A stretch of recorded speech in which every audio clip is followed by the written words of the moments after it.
everybody. Today we are at the Minikahda Mini Storage in St. Paul, Minnesota, where we will be taking a look at two recently upgraded elevators. We will also take a look at some of the interesting features of this old building, like this old lift system and some of the petroleum tanks in the back. With that being said, guess what time it is, everybody? That's right, it's ElevaTOUR time. There's Dieselducy. Before we ride the elevators, let's take a look at a couple of the storage spaces offered at this fine facility. This is a 5x10, a 6x7. And what would this typically go for right here? $74. $74 a month for an indoor storage room complete with light. That's nice. This is a nice unit. Nice. So this is a 6x7. About $74 a month. What size is this unit? This is a 10 by 25. Wow, this is a 10 by 25 unit. It'll go for about $230. $230 a month. Does it have working electricity in it? No, just the lights. Wow, this is pretty cool. I mean, light. You said how much a month? $230. For a room this big, that is wow. That's huge. You got good rates. That's pretty cool. So. Get a little bit over there. Yeah, when you're refitting a warehouse, you kind of got to make use of what space you have. Yeah. So you move by square footage. Really quick, when was this place built? Well, it depends on where you're standing. Where we're standing right now is part of the original building from 1933.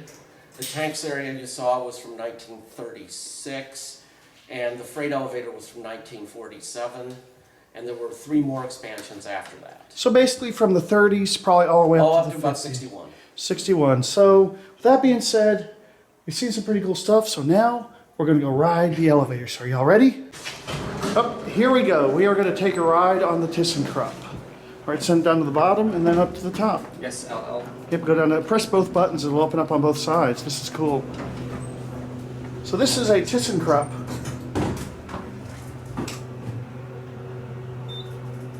Traction.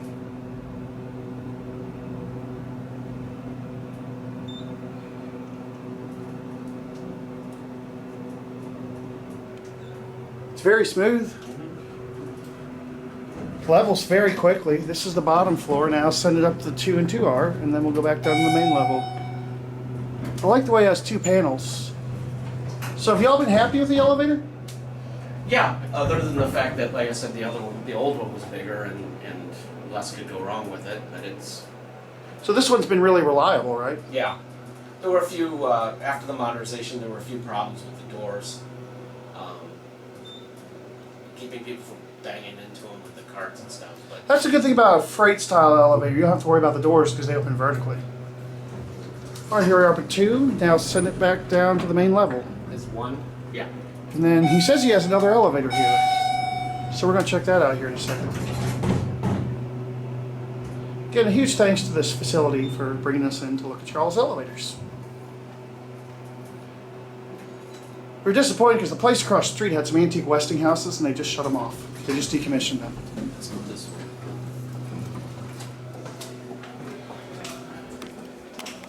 There is the passenger elevator, which it also looks like it was done by... was this done by ThyssenKrupp? This was done by Schumacher elevator. Oh, Schumacher! Cool! So this is a Schumacher. Mm-hmm. Cool. We've seen some Schumachers in St. Louis. Mm-hmm. Turn off the light. This is a hydraulic unit. Yep.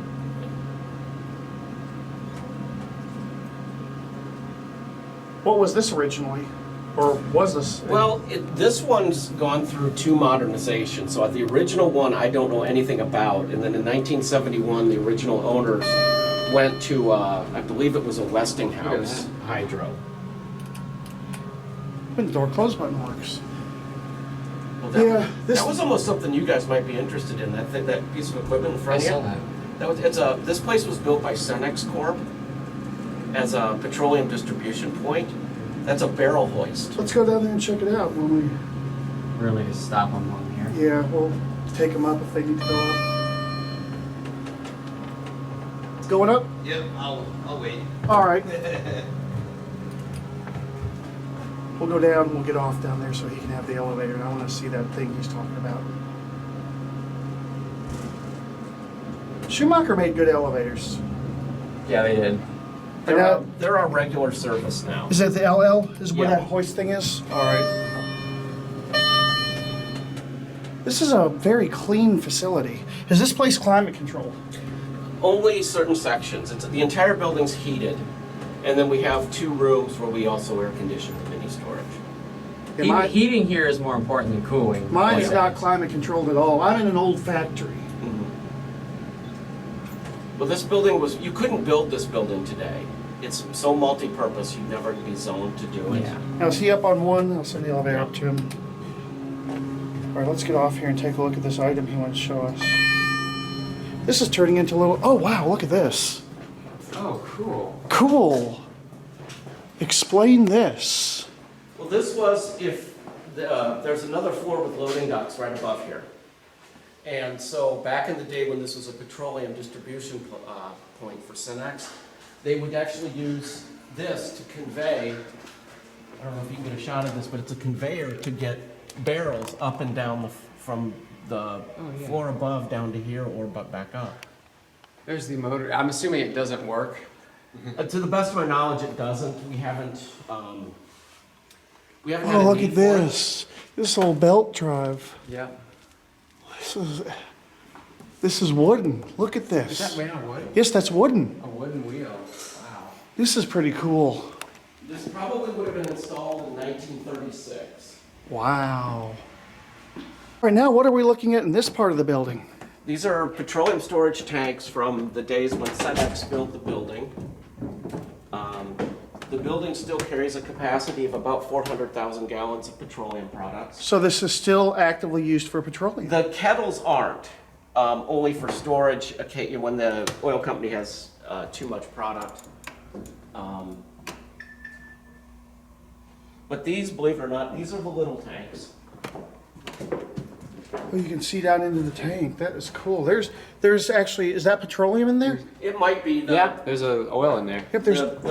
the oil company that rents from us would probably uses these when they run out of capacity in some of the other tanks. Look at this old Are those vintage signage. signs over there? I'm gonna get some views of the signs. And then in here, you have the big tanks. Oh, People like me don't like this. this is cool. wow. So we're on top of the tanks. Right, and it'll support your weight. I've walked around here. Oh yeah, they're solid. See? Yep.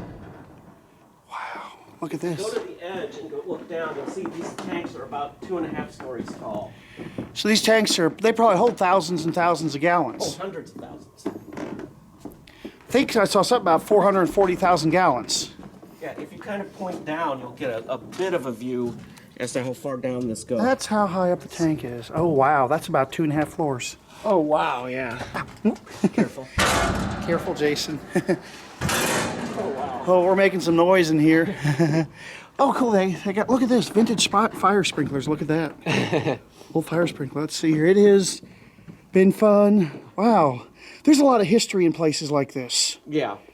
My workplace Last has, day, look at that. 1988 was their last day at work. there's some of this graffiti dates back to 1949. Look at that. There is some history on these walls here. That is awesome. So this used to be Cenex, right? Yes. So those are all people that used to work at Cenex. You can walk out on this catwalk right here, and this is where they go out to check on all the valves and stuff. Look at all those valves on there. This is awesome.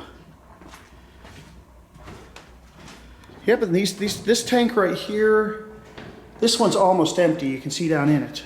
Yeah, you can see the, So is this oil that's in them? Yeah, it's the company that rents from us specializes in lubricants. Cool. So, like brake fluids and power steering fluids, things like that. 400,000 gallons. 50 tank cars. Wow, I work for the railroad, so yeah. Whole fluorescent light fixture. So yeah, that's pretty cool. A big thank you to Minikahda mini storage. If y'all are in the St. Paul or Minneapolis area and y'all are looking for some good self-storage, the rates are pretty reasonable. It's about, what's the cost for an average 10 by 10?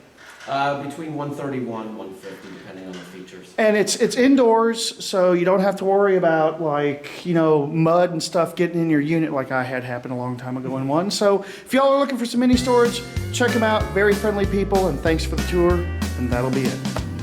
The video's over, but it doesn't have to be. You can always watch more, and you know what to do. That's right. Click the buttons. Click here, here, or here.